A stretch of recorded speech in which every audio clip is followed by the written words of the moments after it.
Muito bem, pessoal. Como de costume, mais uma vez, estamos aqui com um grande profissional da área de logística. A gente vai bater um papo hoje. Ele vai contar bastante coisa das dores, dos aprendizados que ele viveu na carreira dele. E já vou deixar a palavra com ele. É com você, Edson. Ok, muito bom. Muito obrigado aí, André, pelo convite e a oportunidade. Começando aí do início, né, da minha carreira profissional, eu comecei ainda no meados dos anos 80, numa distribuidora de gás, que foi a Companhia Ultragás. Lá eu iniciei minha experiência e conhecendo, até vivenciando, né, o caminhão de fato, né? Então acompanhando até as entregas e algumas atividades nos próprios terminais, né? Basicamente é, é a descarga, o envasamento, né, do GLP, né, do gás liquefeito de petróleo, e depois a distribuição, né, o modelo de distribuição de gás naquele momento, e acredito que também deva ter alterado um pouco, né, ele era baseado em rotas fixas, né, por região. Então você tinha um caminhão carregado e o objetivo era fazer a venda de todo aquele conteúdo daquele veículo, né, durante o período dele de distribuição. Ah, a famosa venda de oferta, né, venda direta, modelo caixeiro viajante, né, que era utilizado na distribuição de gás. Né. Eu coloco era porque nós já estamos falando coisa de quase 40 anos atrás. Depois eu ingressei numa indústria de alimentos, aí fui para a área de engenharia industrial, né, da indústrias alimentícias Que Bom. Na época ela não era Unilever, ela era General Foods, né, e estava fazendo uma integração com a Kraft, né, ainda sobre responsabilidade da Philip Morris. Depois isso tudo acabou sendo vendido para a Unilever. Eu peguei essa transição aí da, da integração entre Kraft e General Foods. No final dos anos 80, eu fui para a área de consultoria, e de lá eu tô até hoje, né? Então, já se passaram aí 35 anos aí que eu tenho atuado aí com consultoria na nossa área de logística. É claro que a gente tem os desafios, né, do profissional de logística em geral, mas um ponto é que me anima, né, vamos colocar assim, né, a atividade logística é a exposição a fatos diferentes, né, distintos, várias empresas, vários modelos, né, problemas, né, como a gente coloca aí, diferentes, expectativas diferentes, né, e isso daí acaba te empurrando a buscar conhecimento, né. Então você tem que estar continuamente se atualizando, buscando conhecimento, e essa busca pelo conhecimento acabou também me levando para as aulas, né? Então eu atuo como professor na Fundação Getúlio Vargas também, principalmente nas áreas de operação, que é minha principal especialização, e eu venho lidando, né, com o aluno, né, que tem uma expectativa diferente, com os nossos clientes, né, que buscam aí a solução dos seus problemas, no dia a dia, né? Isso é bastante gratificante. Sim. É, um outro fator, talvez, aí para a gente comentar, né, é que durante esse processo todo, eu acabei também me envolvendo nas iniciativas associadas à logística, né? Então, eu participo do Conselho dos Profissionais de Supply Chain Management, né, nos Estados Unidos, que é o CSMP. Eu tenho atuado, inclusive, como embaixador, né, do CSMP e também mentor no CSMP. Ah, Atuo como vice-presidente da Associação Brasileira de Logística, também há bastante tempo, né? Isso daí vai te propiciando tanto a questão de networking, né, que sem dúvida é bastante importante, mas principalmente a troca de experiência, né, a parte do conhecimento que a gente acaba adquirindo. realmente é bem vasta a experiência, né? A gente vê aqui que toda a vivência passada e é legal ver, né, eu comento bastante com os alunos como mudou a logística e como tem exponencialmente crescido, né, seu Edson? A gente, como o senhor já veio aí de 80, 90, era um incipiente, era uma questão assim totalmente realmente de apoio, né? Hoje é uma questão fundamental trabalhar com a logística, né? Sem a logística, você não tem competitividade no mercado, você não entrega o produto com qualidade, não atende bem, e aí passa a ser realmente o fator preponderante, né? Porque a tecnologia dos produtos com a globalização acabou ficando de fácil acesso, né?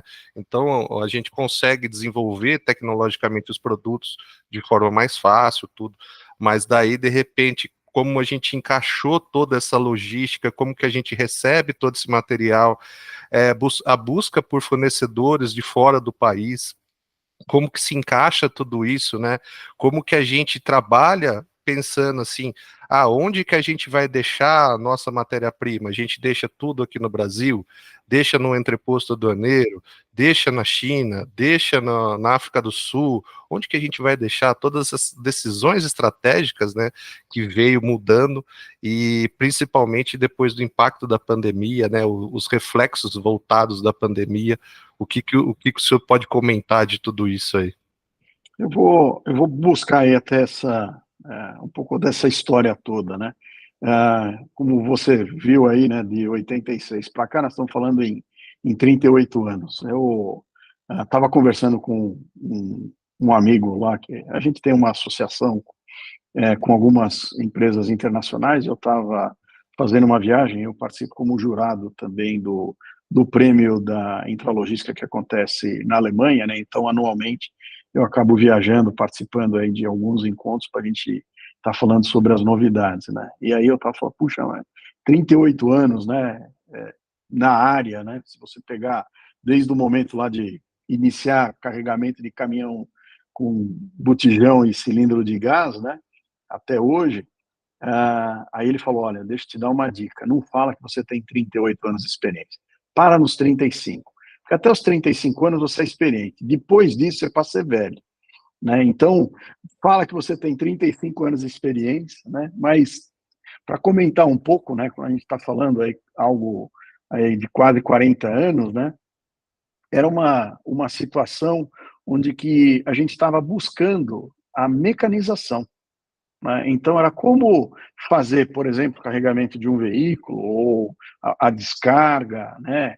Tirando o esforço humano e passando a ter o uso de empilhadeiras, né? Vamos colocar assim, transpallet, né? Falar em iniciando aí paletização, a gente sabe que no mundo já existia isso, mas no Brasil ainda tinha muito trabalho braçal, né? Aí depois a gente começa a ver o uso da tecnologia, né? As ferramentas, planilhas e tudo mais, né? Não se falava nas soluções hoje de analytics que nós temos aí disponível atualmente, né? Então, o próprio empuxo, né, que você acabou dando, né, e aí acaba empurrando o profissional até um desenvolvimento muito maior, né, a ter muito mais capacidade de análise, né? A gente passou pela fase da mecanização, passamos pela fase da automação e hoje o que se discute bastante é da robótica, né?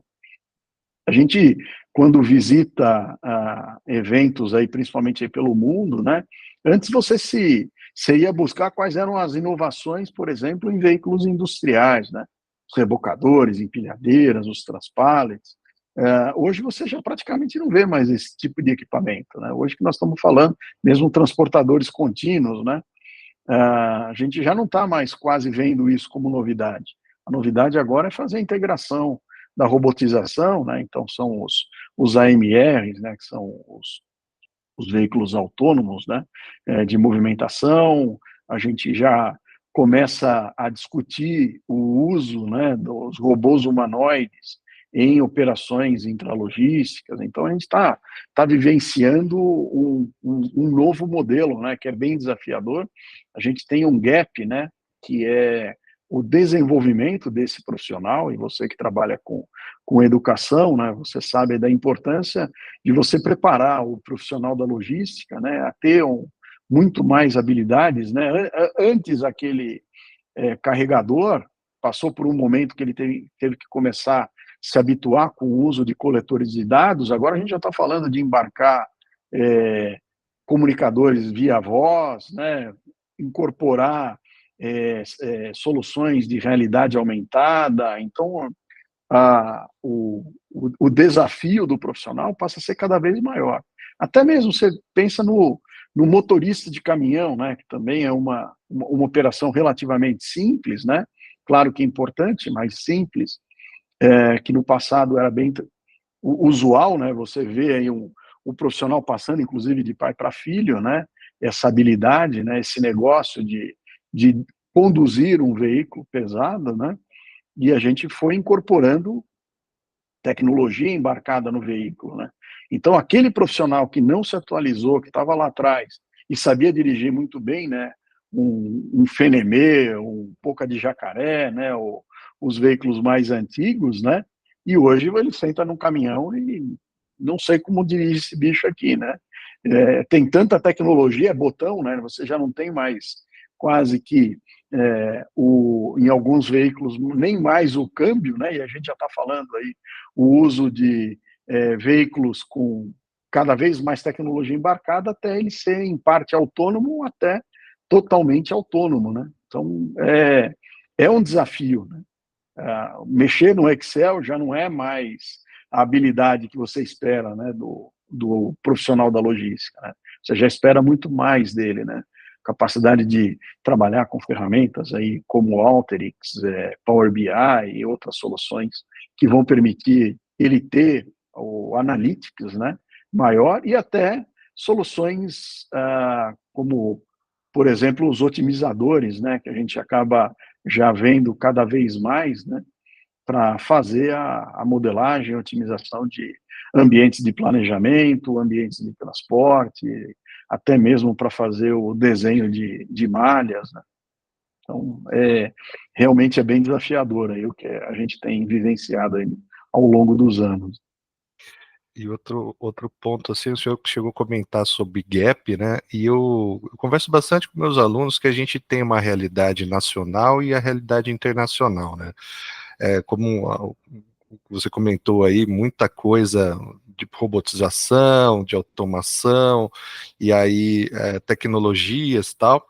E aí a gente vem para a realidade nacional, né, que ela é bem longe disso, né, a gente tem empresas de grande porte, né, que tem uma dificuldade enorme, às vezes, de ter um código de barra, né. Uma vivência particular, eu trabalhei numa indústria grande, né, por muitos e muitos anos, onde a gente fazia controle de inventário, papel e caneta, e alocava dentro do sistema lá, e tinha que bater, viu, não tinha essa não. Então, É, a gente enfrenta, né, esse gap realmente do que é a logística mundial, dos recursos que a gente tem. Nós, como professores, a gente quer mostrar para os alunos, né, falar, ó, galera, é isso que está rolando no mundo, é isso de mais inovador, os conceitos, né, da logística 4.0, né, onde já tem muita coisa difundida, muita coisa rolando, né, só que daí a gente vem para a realidade nacional, né, que poucas empresas, né, têm esses recursos. Das poucas empresas que têm esses recursos, às vezes a atividade fim dela realmente é a logística, então elas têm por necessidade investir nisso, né? A gente fala de DHL, eu tenho inserção ao correio, a gente vê que o próprio correio já tem um atraso ali entre os próprios concorrentes, e aí a gente tem essa dificuldade. Qual que é a sua opinião sobre isso, professor? a gente tem assim duas situações. A gente pode olhar como alguns falam, né, o copo cheio, né, meio cheio, ou o copo meio vazio, né. O fato dessa falta de atualização é ruim porque ela nos leva a essa baixa competitividade, né. Quando a gente fala, né, de taxação, né, e a gente está vivenciando agora isso, né, de criar impostos, né, para não ter o sucateamento, né, da indústria nacional, isso demonstra que a gente tem um problema de competitividade muito grande, né. A gente deixou de investir, né, e não tem investido ao longo dos anos, né? De fato, a indústria nacional, ela é claro que a gente tem algumas exceções, né? Nunca se pode generalizar, né, tudo, né? A gente tem algumas empresas que também são excelentes, mas de forma geral a gente foi relegando a questão do investimento, né? A gente entende o CAPEX, não, assim, em geral, né, o empresário, ele vê o CAPEX não como um investimento, mas principalmente como uma despesa. Não, eu vou gastar tanto para fazer isso, né? Então, não é gasto, isso daqui é para te manter competitivo, isso daqui deve ter uma viabilidade econômica, então tem um retorno sobre esse investimento, e aí a gente vai perdendo algumas oportunidades, né? Um outro ponto que eu acho que também é válido a gente comentar, é que se você vê aí os noticiários, né, da contratação do famoso auxiliar de logística, né? Então, tem muita contratação do auxiliar logístico. Você fala, mas por que contrata tanto esse cara? Esse cara é o cara mais simples, praticamente, na atividade logística. A gente contrata muito porque o turnover é elevadíssimo. Não é que a gente está aumentando postos de trabalho. A gente está tentando compensar a perda desse profissional, porque é um profissional que entra, depois ele começa a carregar peso, começa a fazer um esforço, começa a ser pressionado, né? Então o ambiente é hostil de trabalho para esse cara, e esse cara vai embora. Né? Então esse cara pega, pô, vai embora, esse cara pega, vai embora. E aí você começa a ter apenas olhando o profissional como mão de obra, né? Então ele tem uma qualificação baixa, ele acaba se sujeitando para ganhar um salário baixo, né? Que eu fico imaginando, né, como que alguns conseguem sobreviver, né, com salários tão baixos assim, né?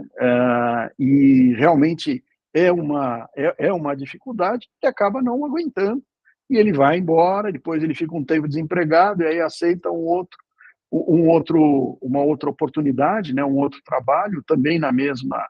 E a gente não pensa em fazer essa migração, em falar, não, calma, vamos tirar isso daqui do ser humano, né, quase que pensando naquele momento que eu falei lá da mecanização, né, então tirar essa atividade e colocar essa atividade hoje, por exemplo, já usando as atividades de robótica, né. Eu sei que a gente não consegue fazer uma comparação de um para um, né, mas é comum você chegar em estados nos Estados Unidos, né, e eles fixarem o salário mínimo 15, 20 dólares, 18, 17, que seja, mas em torno de 15 dólares a hora.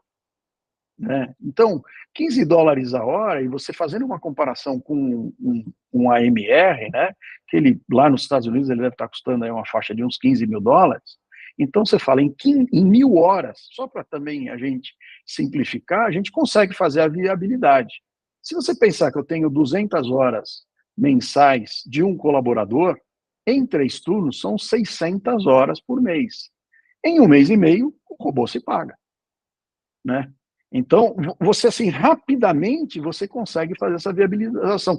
Por quê? Porque o cara não tem, é difícil você chegar, principalmente em países desenvolvidos, e achar que você vai ter alguém carregando alguma coisa, né? Fazendo um esforço físico, trabalhando lá 7, 8, 9 horas por dia, ou até mais, carregando peso. Né? Não, isso aí você vai colocar. Né? A Amazon, no mundo, aí tem, se eu não me engano, em torno de 1,5 milhão de colaboradores, né? E ela tem 750 mil robôs de movimentação. Então, você vê quase que, né, 2 para 1, né? Nós estamos falando que cada 2 operadores eu tenho um robô trabalhando com esse cara. Agora, a diferença é que esse robô trabalha 3 turnos. Então, se você colocar 750 vezes 3, então aí a gente tem uma relação diferente. Eu tenho mais máquina do que pessoas trabalhando, porque esse cara aqui trabalha, né? Ele trabalha 3 vezes, ele trabalha 24 horas, ele tem só os períodos lá de carga e então, olhando por esse momento, né, de olhar o copo meio cheio, falar, olha, nós não gastamos dinheiro numa etapa, então vamos aproveitar e vamos gastar agora. E a gente precisa acordar para isso, né? A gente tem o exemplo da China. A China, há algum tempo, a gente olhava e falava, a competitividade chinesa está na mão de obra barata. A mão de obra na China já não é mais barata que a nossa. A mão de obra da China é mais cara do que a nossa. E eles continuam ainda extremamente competitivos. Por quê? Porque eles investiram. Eles mantiveram esse caminho de ser competitivo, né, e falar, eu tenho que produzir para o mundo. Eu vou ganhar dinheiro não é vendendo internamente, porque o mercado interno é restrito. Aí é como trocar de dinheiro do bolso esquerdo para o bolso direito. Não estamos trazendo riqueza para o país. Né? A riqueza vem com a exportação e a gente é, utiliza muito pouco essa oportunidade, coisa que a gente vê outros países fazendo bastante. A nossa grande dificuldade é ainda achar que a gente consegue bancar o país com commodity, né, professor? A gente precisa trazer a indústria nacional, fazer voltar a crescer, ela precisa se desenvolver para a gente agregar valor, não adianta. E aí eu falo bastante com o pessoal, tenho contato com alguns amigos que são doutores, são pesquisadores fora do país e voltaram também. E esse negócio, né, que grandes pessoas, grandes cabeças, elas, às vezes, né, por alguns governos que se passaram aí, tiveram que sair realmente, porque não tinha, pô, o cara pesquisador pós-doc com salário menor do que um operador de empilhadeira, né? Não fazia sentido, né? O cara falou, pô, como que eu vou me bancar aqui com todo esse conhecimento? E o cara foi para fora do país mesmo, foi levar todo o seu conhecimento, toda a sua tecnologia, todo aquele conhecimento que ele obteve, o desenvolvimento ali de anos de pesquisa, e daí entregou pro bandido, né? Que a gente brinca, né? Falou, entregou para a Europa, para os Estados Unidos. E aí a gente vê esse caminho realmente muito forte, né? De saída dos grandes pensadores, das grandes cabeças dentro do nosso país. E infelizmente a gente precisa fazer essa roda girar, né? A gente precisa voltar a manter essas grandes cabeças dentro do nosso país, a gente precisa se desenvolver, precisa. A tecnologia realmente hoje é algo que não tem como correr mais dela, né? A logística 4.0, como o senhor comentou, o Power BI algo já é básico, né? O operador logístico que não sabe o Power BI, eu comento com meus alunos, eu falo, galera, hoje, até na grade da faculdade, a gente precisa se atualizar, porque hoje a gente não tem, precisa aumentar a quantidade de disciplinas que são voltadas à informática e um pouco menos a robotização e diminuir os conceitos básicos lá, como teoria da administração, essas coisas que às vezes já não comportam mais. Isso aí tem que ser um pré-requisito, né? O aluno que entra na faculdade de logística já tem que saber todos esses requisitos iniciais e já entrar já com uma massa ali realmente de o Excel já no primeiro ano, segundo ano Power BI, já desenvolvimento de ferramentas analíticas e processos já para o cara sair um profissional mais bem treinado também, né? Sem dúvida. Você falou da logística 4.0, né? A gente está já migrando para o 5.0 aí com o uso da inteligência artificial, né? Pelo menos é o que a gente tem vivenciado, né? E quando a gente fala de inteligência artificial, tem aquele medo, né? De, puxa, vamos perder emprego, né? Vai roubar emprego. Foi a mesma história quando a gente falou da computação, né?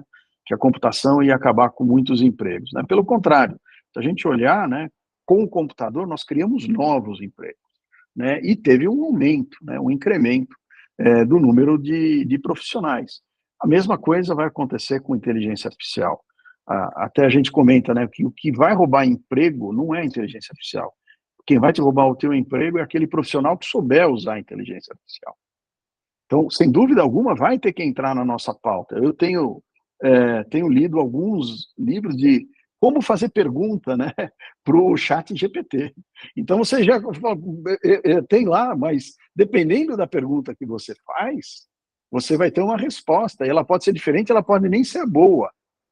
Né? Então, é como saber estruturar adequadamente a pergunta, né? Então pode parecer um negócio super básico, né? Evidente, assim, simples, né? A gente tem na academia, né? A preocupação aí do uso das ferramentas de inteligência artificial, por exemplo, para fazer uma dissertação, né, para fazer um trabalho de conclusão de curso, né? Então está criando um monte de ferramentas que buscam, né, a fazer análise e saber se aquilo lá tem algo que está sendo, né, plagiado ou não. Então, tudo bem, é um ponto a gente analisar pelas regras, né, que devem ser consideradas para fazer mas e por que não institucionalizar o uso da inteligência artificial na hora de desenvolvimento, por exemplo, de uma tese, e aí depois você encontrar uma outra forma de poder fazer. Eu até comento com os meus alunos, né, na, eu não gosto de aplicar prova, não gosto de corrigir prova, porque eu não gosto de estar avaliando ninguém. Assim, eu não me sinto bem em fazer análises, né, de ficar analisando. E eu não tenho garantia, né, eu sei que é a regra, mas eu não tenho garantia de que aquele modelo de fato avalie alguém. Mas, tirando isso de lado, são algumas convicções, a gente sabe que na academia você tem que seguir o que a instituição estabelece, né? Também não é desejo da instituição, a gente sabe que isso daí vem desde a estruturação do Ministério da Educação, né? Mas, tirando tudo isso de lado, eu comento com os alunos, eu falo, olha, mesmo que você dê uma resposta errada, mas ela bem justificada, para mim, vale, né? E dependendo da tua justificativa, ela pode valer o total da... Eu vou, eventualmente, estar escrevendo lá o que a gente tinha de expectativa, né, com a tua resposta, mas a tua resposta é boa o suficiente para você receber a atribuição aí da nota completa aí daquela questão, né? Pelo menos é isso que eu coloco, né? Eu acho que é bastante válido você usar essa tua capacidade, e aí a gente reforça a importância da análise, né? Da capacidade analítica do aluno, do profissional, do que quer que seja, né? Dele conseguir criar um cenário de análise, ter uma boa hipótese, né? E depois fazer a justificativa dessa hipótese que ele está apresentando. Então, isso é o que você espera do profissional da logística, né? Eu sei que a gente tem várias situações, né, que não é tão evidente, né, que você precisa conhecer isso. O cara vai achando que é só, não, eu vou lá todo dia, eu faço uns inputs, eu dou um enter aqui, sai uma resposta, né, e aquela resposta está certa. Oh, não, calma, mas tem absoluta certeza disso, né? Porque como que foi construído, o cenário foi alterado, não foi alterado? De fato, esse é o processo que vai te levar à melhor resposta, né? Então, esse modelo, né, de questionamento que a gente tem que ter quase como uma busca continuada, né? Eu faço essa entre aspas, cobrança, né? Eu não sou o cara de pressão, né? Eu prefiro mais ter o time conosco, né? Mas eu sou o cara de fazer algumas perguntas, né?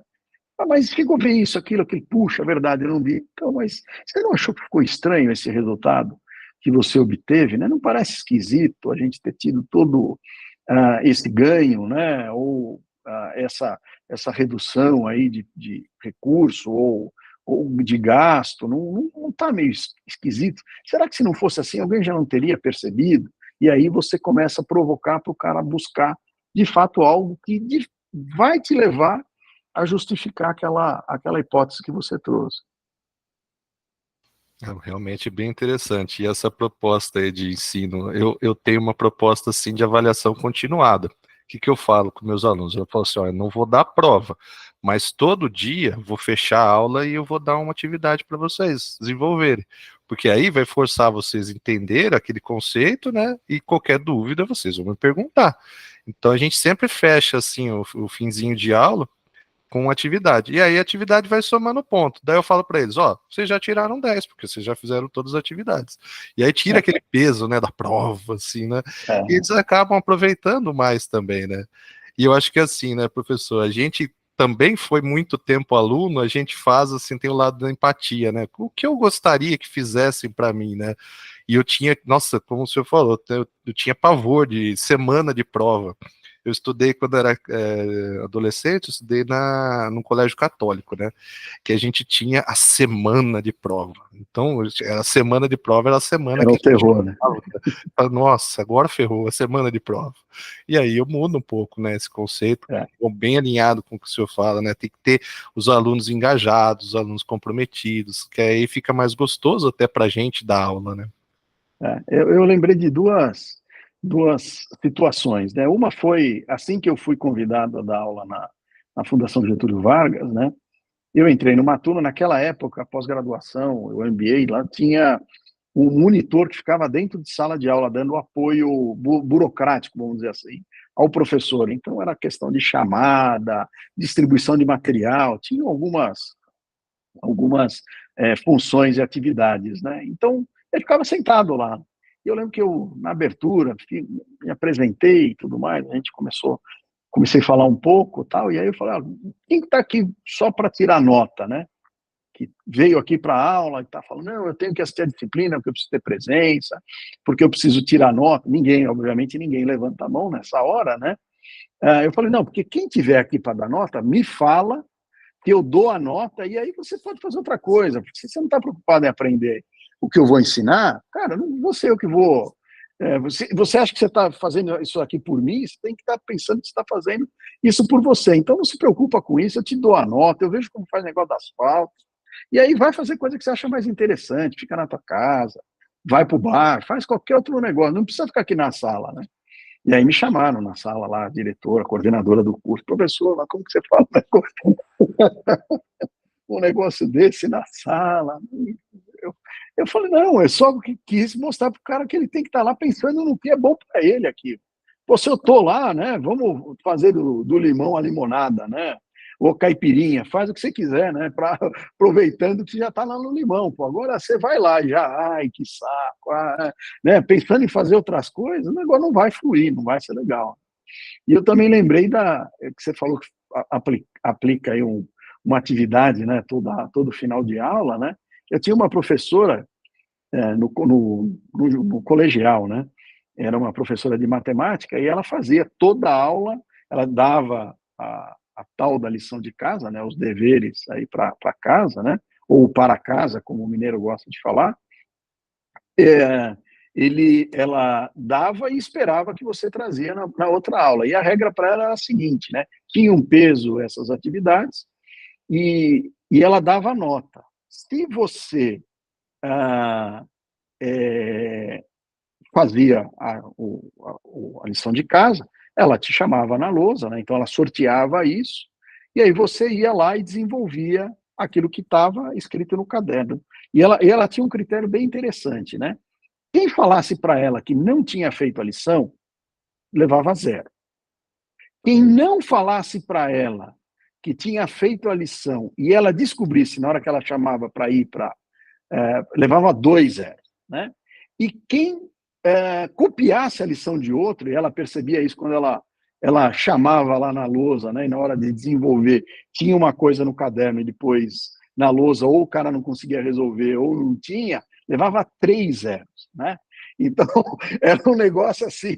Depois ela pegava isso tudo e calculava a tua média de trabalho, né? E mais a média das provas e dava a média geral. Né? Mas assim, esse daqui era aquele que entrava lá, tinha cara que né, somava zero lá, né? Então, multiplicava o número, então era, sei lá, 40%, não me lembro isso mais, né? Mas eram 30%, 40% da nota vinha daí, e geralmente aquele que tinha um monte de cara que tinha um monte de nota baixinha de tudo. E ela era implacável, né? Ela era implacável. É bem, bem bacana mesmo. A gente tem sempre as lembranças dos nossos professores de matemática, né? Exato. O professor de matemática que ele era assim, ó, ele era extremamente rigoroso, assim, ele falava assim, ó, eu vou dar 4 questões na prova, uma, só esse chinês aqui da frente que vai acertar. Outras 2, se você estudar bastante, você acerta. E uma eu vou dar de lambuja para vocês. Aí ele tinha outra estratégia também, que era muito legal, que ele chegava e soltava o exercício, quem resolvesse mais rápido valia mais meio. Então, a galera ficava ali atenta na aula dele, por quê? Para conquistar o mais meio, porque era daquela questão que só o chinês ia acertar na prova. Então, você ia adquirindo mais uns meiozinhos, né, durante as aulas, né, e conseguia atingir uma nota boa. E era uma disputa bem interessante, assim, todo mundo ficava ali ligado na aula dele, falou, não, hoje quem vai ganhar o mais meio sou eu. E daí, no fim, daí a gente falava que o chinês não podia competir, né, no caso. Então, mas você viu, né, o que a gente está falando, né, nesse próprio teu exemplo, né, de sala de aula, a gente está falando do oriental, do chinês, do japonês, o que sei lá, que qualquer um que seja, né, independente da raça, mas aquele que soube aproveitar o momento para se desenvolver, né? Então, a gente precisa perder um pouco esse papel meio de pensar medíocre. Esse é meu ponto de vista, também não significa que eu esteja correto, mas eu acho que nós temos uma tendência a nos contentarmos com pouco, né? Então, é aquele lá, aluno nota 5, 6, 7, dependendo da média que você tem a aprovação, né, na tua escola, na tua faculdade, é o cara, não, eu me satisfei, eu vou ficar satisfeito se eu tirar aquilo lá, né? E aí a gente depois leva isso para a vida profissional também. Eu vou me satisfazendo em sendo medíocre, né? Então, o ser medíocre, eu conseguir me equilibrar, né? Ser meio equilibrista, meio balabarista profissional e ir seguindo na minha carreira profissional até eu conseguir completar o meu ciclo profissional e me aposentar, tá ótimo, né? Então, essa é uma mentalidade que a gente também deveria começar a provocar mudança, né? A gente precisa ter um mindset diferenciado, né? Eu não quero ser o eu passo, não, cara, eu quero ser o melhor. Eu vou trabalhar, eu vou me desenvolver, eu vou buscar, para aquilo que eu fizer, eu faço melhor. Eu posso até não ser o melhor, mas eu dei o máximo de mim. Porque é claro que é difícil, eventualmente, né?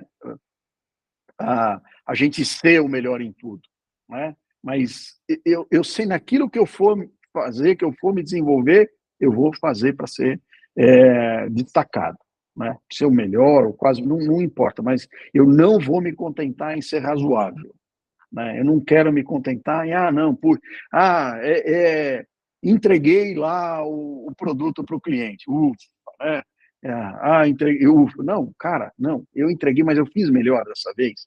Eu consegui me desempenhar, eu consigo fazer esse processo de uma outra forma, né? E aí a gente continuamente está buscando a melhoria, e isso daí vai acabar dando um impacto, né, que a gente falou lá, que tem algumas faltas, né, que é a questão nossa de produtividade, né, de competitividade. E aí depois tem que ficar o governo arrumando o jeito de fazer um imposto, uma taxa, alguma coisa, que no final do dia acaba sendo cobrado isso do próprio é, contribuinte, né, o próprio consumidor, exato, né? A pessoa que mora, que poderia ter acesso a coisas, né, melhores, Uhum. ah, com desembolsos menores. E a gente acaba olhando pelo lado que vai gerando, o que a gente costuma dizer, né, de